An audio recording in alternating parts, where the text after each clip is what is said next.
right-hand corner of the screen here. Yep, I got it. Hey, everyone.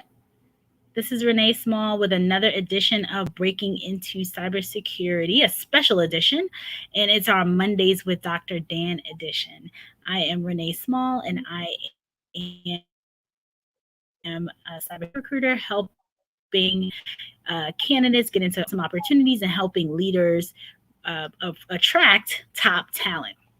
Dan, would you like to introduce yourself? Yeah, Dr. Dan Schaefer, Peak Performance Strategies. First of all, happy Father's Day to everybody who's Yes, father happy on Father's the Day. call. Happy Father's Day, Dan. I think, Renee, and thanks for the opportunity to come on here. We've been having a lot of fun with this. And I'm finding that people are starting to respond differently. People not only who are trying to break into cybersecurity, but people who are already in cybersecurity, who are moving up, moving on, moving up the chain of command, so to speak. And what we're doing is we're taking the same approach, and we have for the last 8 to 10 weeks, that we do with professional athletes. It's Right. all preparing to compete. What do you need to do to prepare to compete and to win? This is about winning. It's for people to whom losing is not an option. That's right. So Dan, this week, and to your point, we've been doing this for the last couple, almost I think 3 months now, which is phenomenal. Right. Yep. And we have had a number of people reach out to you, and we try to keep these topics pretty relevant based on what you're hearing clients talk to you about and what I'm hearing clients talk to me about on a consistent basis. And last week, we thought our topic would be the words to think about just for the week in general. Whenever a person is thinking about moving into a role, Dan, you want to grab it? No, that'll go. Okay.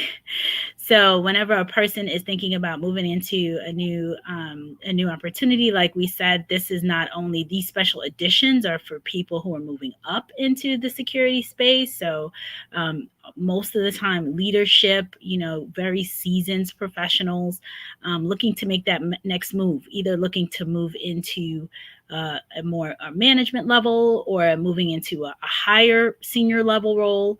And some of the questions or some of the words that Dan wants us to think about for this week and interviewing strategies as well. So one of the things that comes up frequently is in conversations with people, they'll use the word before. You have to think about before. How, an athlete doesn't go out on the field and decide to prepare when he gets there. He prepares beforehand. And that's a lot of what we've been talking about here, is how to help individuals manage their teams to prepare to compete, what preparation of competition looks like. But the word before is frequently somebody will say the word to me before after they've done something. It's I should have thought about this sooner. I should have thought about this before. So Renee and I deal with the before something happens. That's why, and we keep reviewing, going back to the fact that every one of my clients today is in 2025, working backwards. This is not goal setting. Where do you want to be? What does 2025 look like for you personally? And also thinking about when you're interviewing with somebody, and we're going to talk a little bit about an interview roadmap today, is that when somebody talks to me about helping them with moving into another space or transitioning from one space to another, from one role to another, the question comes up about, is there a roadmap? I'm going to be interviewing with people. So I've spoken to some people recently, and I said, are you going, they say, we're going into an interview. We're going to be interviewed. I said, well, with your level of skill and talent and experience, are you going to be interviewing this potential new job, or are they going to be interviewing you? I think you need to be interviewing them, because if you think about yourself as a CEO of your own company, then you have to make the decision not based on what somebody is saying to you, but what this whole picture means. That's true, Dan.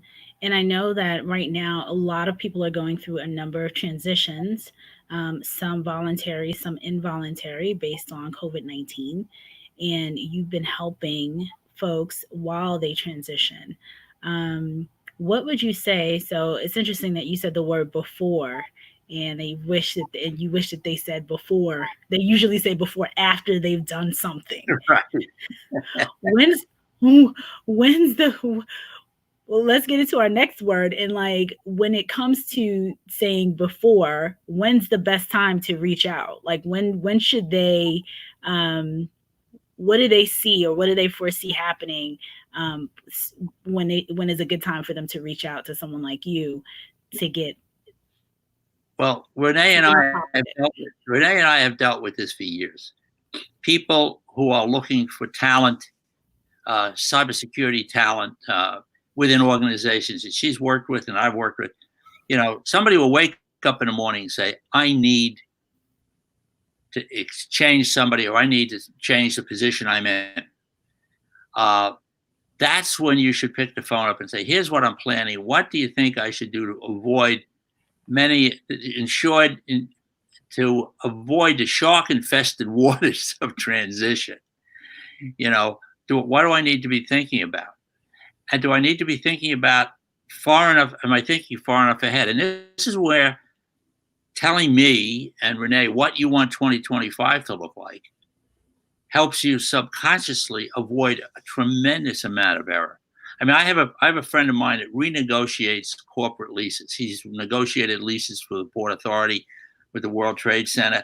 And he often says to me, he said, the biggest mistake people look at is how much they're paying for a square foot on a lease. He said, those aren't the real damages. The things that are hidden that can really hurt you are buried inside the lease. And so frequently when you talk about interviews, what are the dynamics? What dynamics are you playing with here? And each one is different. There are no two deals that are the same. Everyone is different. And being really good at what you do and having a lot of fun at what you do is going to make it less work. So it's getting in the right place. But do you want to move forward without talking to the right person? I think that if you wake up and you say, I really think I need to be thinking about cybersecurity for my firm or for my company or myself personally, where do you go for advice? Where do you go for an opinion? Well, most people, and everybody on here will agree that if you give people advice for something and they're going to go ask somebody for questions, they always ask the wrong person.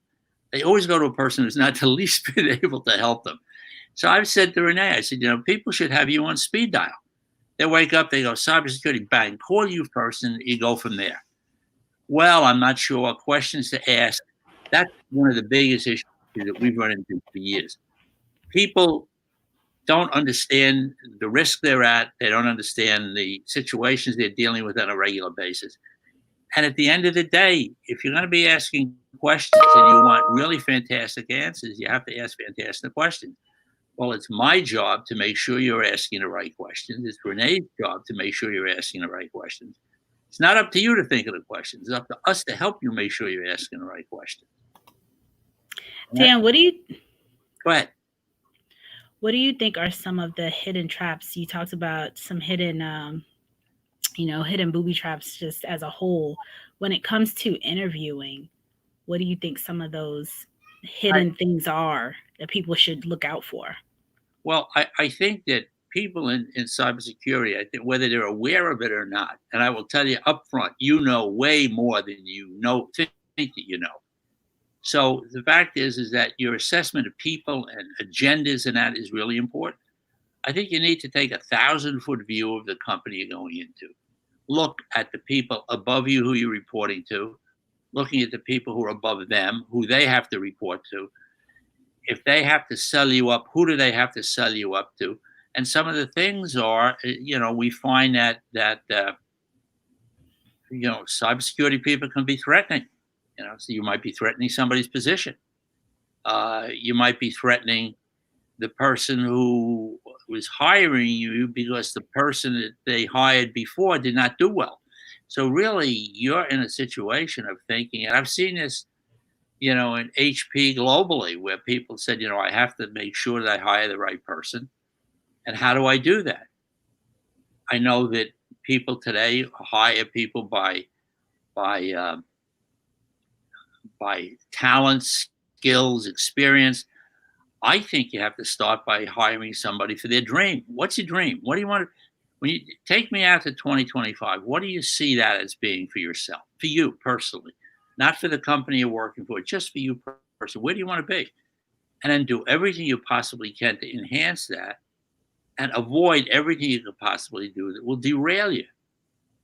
And that's part of what we do. We have an assessment that will show you every single place that you can get derailed going forward. 30 minutes online. And, I've said over the time, I said, if anybody has a question, text me or call me. But when you text me, please put your name in the text, because I won't recognize your number and I won't know who to talk to when I call back. So always include your name in the text. But I'm open to any phone calls on this. And before plays into this, before you make a move, before you think of making a move, you want to be asking the right questions as a company you go into. Who are you going to be asking? What questions are you going to be asking? I can help you with those questions.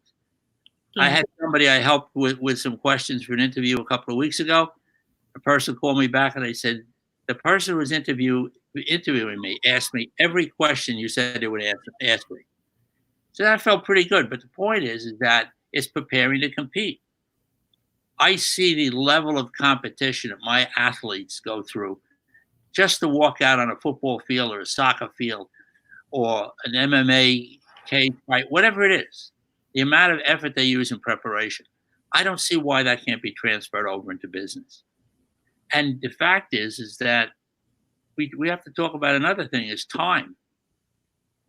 Nobody wants to move slow anymore, and everybody doesn't have a lot of time. And so, I don't know why it comes back to me. The early bird catches the worm. You have to get up. You have to be in front. And you also have to want to win. I mean, I don't know a cybersecurity professional who doesn't want to win over attacker. Everybody wants to win. So this is massive competition that, interestingly enough, unlike all my sporting events that have timeouts, there's no timeout with cybersecurity people. The attacks never stop. It's like going through 4 quarters of a football game and having no timeouts, and the defense is always coming to get the quarterback. Always, never stops. So true, Dan. So it's very, very well. I've seen people, teams who have decided not to invest in an offense. For people who follow football, not have invested in an offensive line to protect their quarterback, and a quarterback continues to get sacked and sacked and sacked and sacked. How do you have a talent and not protect it? Well, that's exactly what your cybersecurity people are doing. Is it trying to protect the company from stuff they can't even imagine? Yep. So, and one of the biggest challenges today is something I saw years ago with HP, was you had some really, really talented tech people who all of a sudden were moved into management positions.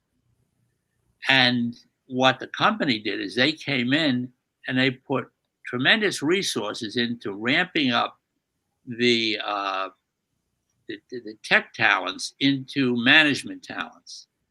Wasn't always easy, but they couldn't afford not to. That's another thing. What is it cost to call Renee? And what does it cost to call me? Well, initial call is no cost. The biggest question is, what does it cost not to engage Renee? And what does it cost not to engage me? That's you just can't calculate it until you look at one of the things that I talk about, and I would be happy to send this out to anybody who connects with me. I help people sell mistakes. I think every cybersecurity person who goes to a company is really selling mistakes they've seen other people make that they're not going to let this new company make. So it costs you nothing to do that, but we look at 3 factors in selling mistakes. If everybody here that's on this call made a list of the mistakes that your clients or customers made, either internally or externally, what did it cost them to make the mistake in money, emotion, or reputation? So when you're interviewing with somebody, the person who's interviewing you has a personal agenda. What is it that they need to have happen? What do they need to have happen in their organization? Who do they report to? What does that person need to have happen? It's not happening right now. How are you going to play into that? What's your role going to be in that situation? How do you pitch that role? How do you, I say to people, I would much rather than have somebody say, I want to hire Renee and retain Renee to build my cybersecurity team. I would rather have them say, I don't want to not hire Renee to build my cybersecurity team. And that's what I hear with people. People say, I was on a call the other day with some people, and somebody said, who do you want to meet? And this was a security guy. He said, who do you want to meet? He said, somebody who has not spoken to Dr. Dan. So the interesting thing is that with me, 99% of my clients never talk about me. They never talk about what they're dealing with, what their issues are. And when they get a competitive edge, they never give it away. Yeah. So it's a challenge. Yeah, one of the LinkedIn users says, "You sure are giving up the game right there. This is what I use. You want me because I know what does not work." Right. Perfect. Yep. That's absolutely right. So true. Dan, so he is in fact selling mistakes. Yep. So somebody will say to me, how could you tell somebody you want to sell a mistake? Who would ever want to buy a mistake? Well, somebody who doesn't want to make one. Right. Absolutely. The dynamic that plays into every pitch that somebody has, whether it's me talking to you folks about retaining me or Renee, it's a dynamic that's called short-term discomfort versus long-term regret. I may not want to deal with you right now, but what I really don't want to be is into 2025 looking backwards, wishing that I did. So my advice to people that I work with on interviews is, if you're interviewing with somebody, particularly a senior person who's the ultimate decision maker, don't talk to them in 2020. Talk to them in 2025. What do they need to have happen that's not happening right now? What are their projections? What don't they want to happen? And so it really kind of defies conventional wisdom, but that's where the edge is. Mm-hmm. Well, Dan, you touched on so many different topics. But one of the things that made me think about something that I always laugh at, that when I met you years ago, and you said, call me, you talk about the fan. Oh, you talk about the fan. And I was talking to somebody this weekend, and they said, Dan said to ask about the fan. And I totally cracked up. So tell them about the fan, and then I'll go into some of these others. So people will often say to me, when, and I say to Renee, when should you call me? And I said, and I'll tell you this, I want you, and you'll never forget it. I try never to tell this at lunch meetings, but you imagine a big fan packed with wet manure and a guy with a plug by an outlet. You want to call me before he puts the plug in the wall. and when you're interviewing with a company to start good, the likelihood is that somebody's plugged the fan in already. Mm-hmm. The idea is that, so it doesn't work all the time. No, but the fact is that preparing to compete, and people have to realize they're really competing. This is a major competition, extraordinary competition. It's a way to approach things and to think about. Yeah. So remember the fan. Remember the fan. That image was like stuck in my head it still is to this day. But every time you bring it up, it just makes me laugh out loud when I think about the fan. But you bring up an important point, is that if you're talking to somebody in an interview and you're talking to somebody whose reputation is resting on your success, they won't forget that image either. So be my guest. Use it if it makes Use sense. it. Use it if it makes sense. Totally. And Dan, when you're talking to, so you've been working with a lot of folks helping, specifically in the interviewing space right now. And when they are talking to these leaders about being in 2025 or having this 20,000 foot view, like what are some of the questions that they should be thinking about themselves when they're going into these meetings and they're going into these discussions for themselves about 2025, for their own, you talked about dreaming, like the job of your dreams, 2025, 20,000 foot view. What are some of the things that they should be thinking about when they go in to talk to these leaders? The first thing is that this is not goal setting. This is using your subconscious mind to get you to move in a direction you want to go in. See, subconscious mind really moves very well with sports performance. And so the thing is you want to get yourself thinking about, if I put an image into, if I have an image in my mind about my 2025, your subconscious mind says, oh, is that what you want? Okay, let's move in that direction. And then we have to make sure that nothing gets in the way. And so what could possibly get in the way? We don't know. But we look for the things that could possibly derail you. That's why it's important to go out there and look at what you do well. Look at the mistakes that you've seen people make that you don't let them make anymore. And thinking about, but when you're thinking about your position in a company, I always start out with an organizational chart. Where do you see yourself fitting into this organization? Where do you see yourself fitting in next year, 2 years from now, 3 years from now, if you stay there that long? But the point is what really is important to you in moving forward. You need to put those things down. And it's also thinking about the person you're interviewing with and who you're going to be reporting to and who ultimately is using you to cover them and cover anything that's going on to help them become successful, because you're part of a team. The other thing is to understand what your A game is. I've spoken to athletes that said, oh, I play team sports. I said, yeah, but team sports have to start out with your personal A game. What's your A game like? What do you really do well? How do you describe that? How do you put that into the framework of what those people want to have happen? It's not happening right now. So it's planning, but there are no two alike. Everyone is different. And so how do you take advantage of that difference? The other thing is that it's so important to know what the mindset is of the people who you're going to be working for and who are going to be hiring you. I think that becomes really important. And so you might want to look at a system I have that helps you to do that. What's somebody's agenda? How long has somebody been in a position? How long has the person they report to been in a position? As you look at an organization, or Renee and I have seen this over the years, is that you look at an organization, you have tremendous leadership on top, right under them, there's a line, but underneath that, it's empty.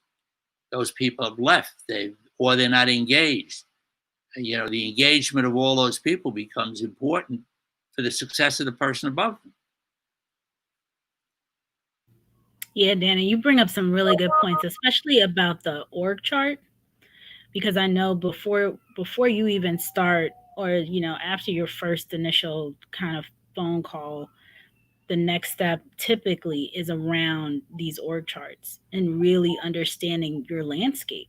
So you consistently equate it to sports and being on the field and what have you, but really understanding all the players and everyone in the org charts, where these various leaders sit, what their goals are, what's going on in their heads. You talk about the profiling, all of these different things that make, when you are walking into an interviewing situation, that you have some additional pieces to this puzzle, because you're interviewing, and I talk to people about this part all the time, that they seem to, sometimes people interview, and one, to your point, they're not necessarily interviewing the company, they're only letting the company interview them.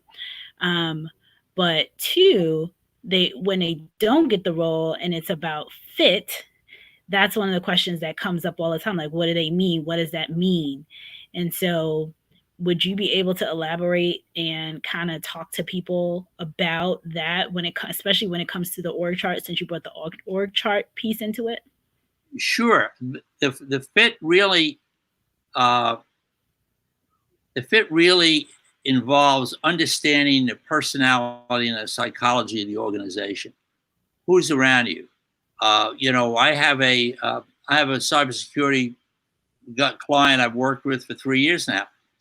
He never goes into a situation without profiling the people there. How do they react? How do they make him feel? How does he respond? Everybody's different, but it's assessing your team. It's assessing the people who you're going to be working for, with, or who you're going to have to persuade and influence to get to where you want to be, or who need you to be in a place that they don't even know yet. The biggest issue with this is understanding what you do well. It is so unbelievable how people who are really good at what they do cannot tell you what they do well. And so it's a challenge. And so it's going into, and most of the time it doesn't have to do with your technical ability. It has to do with your ability to interact with other people. Are you involved in succession planning for that company? Is that company looking to you to take over leadership roles? Do you have leadership experience? What can derail your leadership experience? What can almost guarantee your failure? Yeah. To know that before is critical. Right. So you know what you deal. It's like a yellow blinking light. You go down the street. If you drove your car down the street and the lights went from green to red, bang, and that was it. No, but they have yellow blinking lights to give you some time. These are yellow blinking lights in your life. And this thought process also plays well with the people you're dealing with, because they're probably not thinking this way. Yeah, it's very seldom, unless someone talking to a handful of folks, that they're thinking the way you describe, thinking about 2025, thinking about that 20,000 foot view, because so many people, especially when it comes to fit and that personality piece, don't fully understand what that means. And it's tough to try to explain, but I try to share with them, when it comes to fit, it's the fit of the personality of the company in you, and that leader, in that group, in that team. And if everything is to your point, if you walk into this team, you can be technically sound, but are you completely going to be set up for failure because of the personality of the group versus you? Right. So have some really good comments here. BB says, spot on, Dan. And Gina, I believe, says, oh my God, you're killing me. This is so true. I want my manager to think if he needs me to run a project, birthday party, funeral, or bank robbery, I'm the girl. Can we, Renee, I have to go and plug this thing in. I don't know what's happened with my computer. But okay. When you talk to BB about the bank robbery, let's get her name and address. So Dan's plugging in his computer. But Dan has so many great stories, and I think about so many of them, over the years. I mean, I don't know, he comes up with, there's just so many stories from so many different clients. The fan one always cracks me up because it's such a good visual, and he's big into visuals. So talking about that, I can't remember the one about the bank robber though. I know he talks about I believe a $300,000 mistake that someone made with one of his clients, where they told him don't say anything, and the person said something and it cost him a couple $100,000. So it's so the points that he brings up, it's really your subconscious mind. And Raghavendran, I hope I'm pronouncing your name correctly. I've been looking at your comment, and I definitely want to bring it up to Dan, because the points that you make around EQ, having an upper hand, I think that is, and Dan will come in and bring in his points, but I think that is definitely a space where, you have to understand where you are and where you fit in this puzzle. And some people really, really look at just them like, oh, this happened to me, versus everything else. Dan, are you good? I'm good. Okay. Right So back. we have some really good comments here. Raghavendra wants to know, he says, the power of the subconscious mind, logic that plays an important role. His question is, does EQ have an upper hand in IQ for such cases and rational thinking during the interview process? Well, on my way back. Okay. So we'll wait until Dan comes back. But I believe it does. I mean, Dan will come in and chime in and bring in his point. But after being on the side of interviewing people for such a long time, I do believe that I know that, by the time your resume gets to a hiring manager, you are technically, most of the time, We're back in shape. You're good. Okay. I'm going to finish my thought, Dan, and then we're going to go to his point. You are technically aligned to the position. Hiring managers, leaders, CEOs, CIOs, they don't just interview people who are not qualified on paper. So you are technically sound for the role. The question is, are you going to fit in with the team? Are you going to, if they're looking for a certain type of personality, a certain type of, someone that can fit in, are you going to be the one to fit in? So Raghavendran asks, he says, greetings, absolutely in agreement. The power of the subconscious mind, logic that plays an important role. My question is, does EQ have an upper hand in IQ for such cases in rational thinking during the interview process? I think great question. I think a lot of this stuff happens and it's invisible. You really don't see what's going on. I think some people discover that they have a really great ability to read the politics that are going on in a situation, read private agendas. Certainly people in cybersecurity are constantly trying to read the mentality of the people who are attacking them, and it's to prepare for them in that way. But I think in the interview process, it becomes something that you have to talk out. I mean, I know that I have one person, I had about 15 analyses of people that they had to deal with it within the organization on a regular basis. And when they would go to meet with that person, we'd have a conversation about, here's what I want to have happen. Here's what I want to say. Here's the outcome that I want. Here's what I want the end of this meeting to look like. And then realizing that they're really good at what they did, but working together, we were able to come in with some scenarios that really asked questions to the people I were interviewing with that were important. What does somebody need to have happen? If you say to somebody, let me give you a magic wand and take it out, wave it and be out in 2025 looking backwards, watch their eyes and see what happens. Because you're currently giving the person the permission to dream, which they probably haven't done in a long time. And so it's once, the question you asked is great, but I think it has to apply individually to each person that you're going to talk to and the outcome that you want.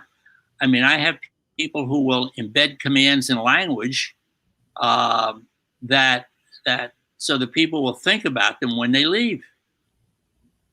I mean, it's important to do that. I mean, when you start to listen to the way you talk to yourself, start to overhear the conversations you have with yourself, you'll learn an awful lot about how you operate, but also how other people operate, because everybody else is doing it. Yeah. So it's how do you prepare to compete? It's different with every person. What outcome do they want? What outcome do you want? Can you start a meeting? Can you plan for a meeting by thinking about the meeting's over, we walk out, here's what I want to have happen? Dan, you know what I like that you bring up, especially in interviewing, is that you are competing. Like it is a competition. There's multiple people for a job, usually one role. And it truly is a competition outside of just being competing as a whole in cybersecurity. The field in and of itself is one big competition, but specifically in the interviewing space, that this is really preparation to compete. Right. You know, I've had people say to me, I don't like, you know, we have to keep one thing in mind. I mean, I have been working with professional and student athletes for years and years and years. And I see the preparation to compete is important, but you have to know you're competing. You know, Renee and I met Renee at a graduate program, and somebody said to me, well, we don't like competition. We don't like to compete with people. We like everybody. Well, don't get into cybersecurity if you don't like to compete, because you're competing with attackers all the time.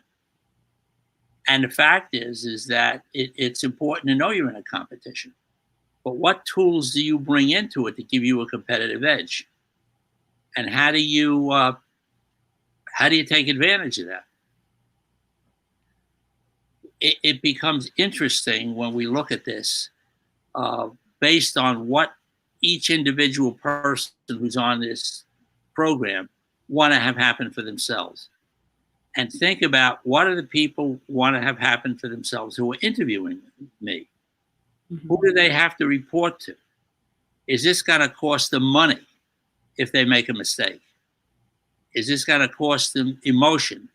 Tremendous amount of emotional pressure on people today, and aside from everything else that's going on, when they realize that they're responsible to protect the company or protect the company's assets or data, whatever it is. And the fact is that people are always after, you know, I worked with hockey goaltenders for a long time, and I worked with one of the top hockey goaltenders at about 15, 20 years ago.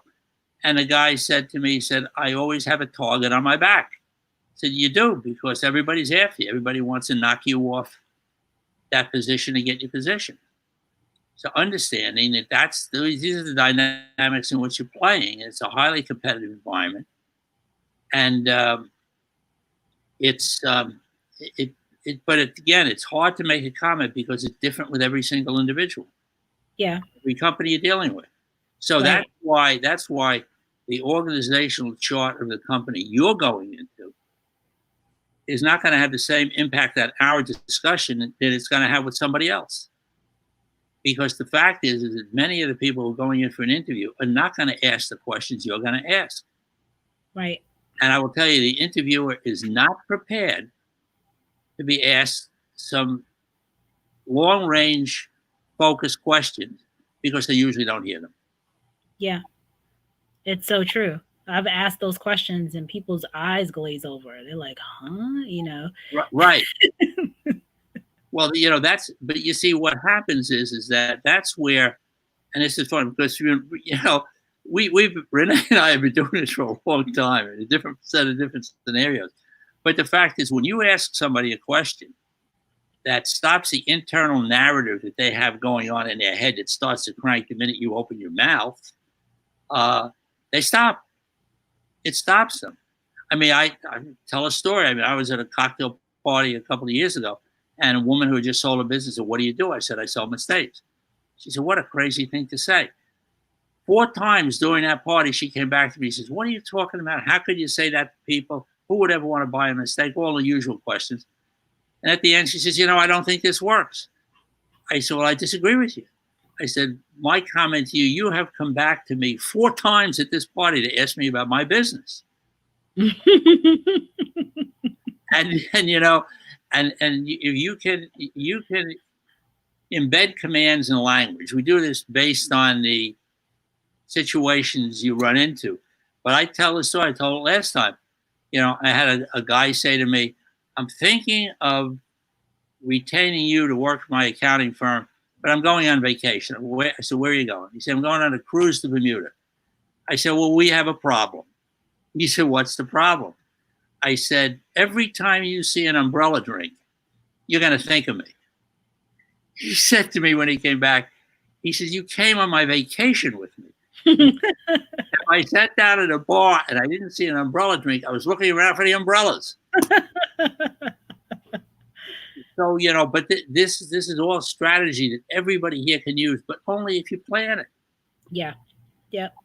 I think this is Gina again. She said, saying, I researched the interview in a way where they run to leadership about me and say, look who we found. So the way she does, I believe this is Gina's comment. I'm not sure. Yeah, but that's true. But it finding when the person who's interviewing Regina realizes that she has somebody to make her look really, really good.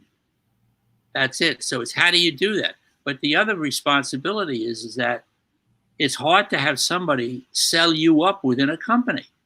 How can they pitch you within a company? So you have to give them enough information to be able to talk to somebody else about you, or get yourself in a position where you're talking to the main decision maker. Because that's the biggest issue, is making sure that your message has gotten transferred up. And so is the person you're sitting in front of, do you feel that they're capable to describe who you are to somebody else? The biggest issue comes back, Renee, is that people, I often find, don't know what they do well. And it's hard to put that across. Otherwise, some people don't like to talk about themselves. The unconscious competence. Yeah, and the fact is that's. I mean, I talked about a guy with Hewlett Packard who built a huge organization in New Zealand, and I said to him, how did you do this? He says, "Oh, I was just being myself." I said, "That's no good." I said, because if I come to you, it's up to you to teach me to be like you, so that you can move up and move into someplace else. Yeah. But the amount of people who don't know what they do well is astounding. It's true. It's true, Dan. So NAMD, my buddy, says, I like the umbrella strategy. How do we plant our message? Oh, the umbrella strategy. You gave me that. I didn't talk about an umbrella strategy. I was talking about embedded commands, but the umbrella strategy is interesting. If you take your name and you put it on top of an umbrella, and that's the umbrella over your company. You are the CEO of your own company. And under that can be silos. And the silos can be multifaceted. But the fact is that everything comes in under your brand. It's seeing yourself as the CEO of your own company. And that's where the umbrella strategy. The embedded commands are very simple. I wrote a book called CLIC, The Competitive Edge. But I'll use it to contact me. I could say to you, call me on the phone. And you, depending on how you were treated as a person, as a kid, you might say, who's this guy to be telling me to call him? But if I said to him, you may, and I pause, say, want to give me a call, what happens is an embedded command in that. And I'm giving away my secrets. The embedded command is want to call me. So I could say, you may, you'll say to yourself, I may not, but want to call me is the issue. Now, what gets in the way of calling? I have no idea. But again, I encourage you to call myself. You'll get the number from Renee. It's on my website, danschaferphd.com. But the funniest thing is that, you have to really think about this stuff. But can you use this? I will tell you, my 2025 program, you could use this immediately with every people you're dealing with. Because if you're managing a team of people, and we're putting together, I told Renee in the beginning of July, I'm launching a program called 888. It's 8 keys to a competitive edge for 8 weeks straight on Monday mornings from 7 to 8. It's going to cover 8 keys to a competitive edge. It's all listed on my website. There are group discounts, everything. Just go on my website and look at it. It's right there. 888 is there. But the fact is that it becomes very important to give you people the tools that they need that are different than everybody else. Yeah. So managing a team, We found that there's a tremendous amount of people who have challenges with remote management. We dealt with that 20 years ago with HP, giving people a strategy to move from a management culture to a coaching culture. Maybe we should put that in for next week. That's what we'll talk about. Yeah, but sure. You can shoot in questions to Renee and me that you want to talk about. Or if something comes up and you say, I'm having this thing going on now, what do I do? This is not, I want to make sure that people understand that this is not therapy when somebody works with me. This is street smart strategies for a competitive edge. How do you win really quickly?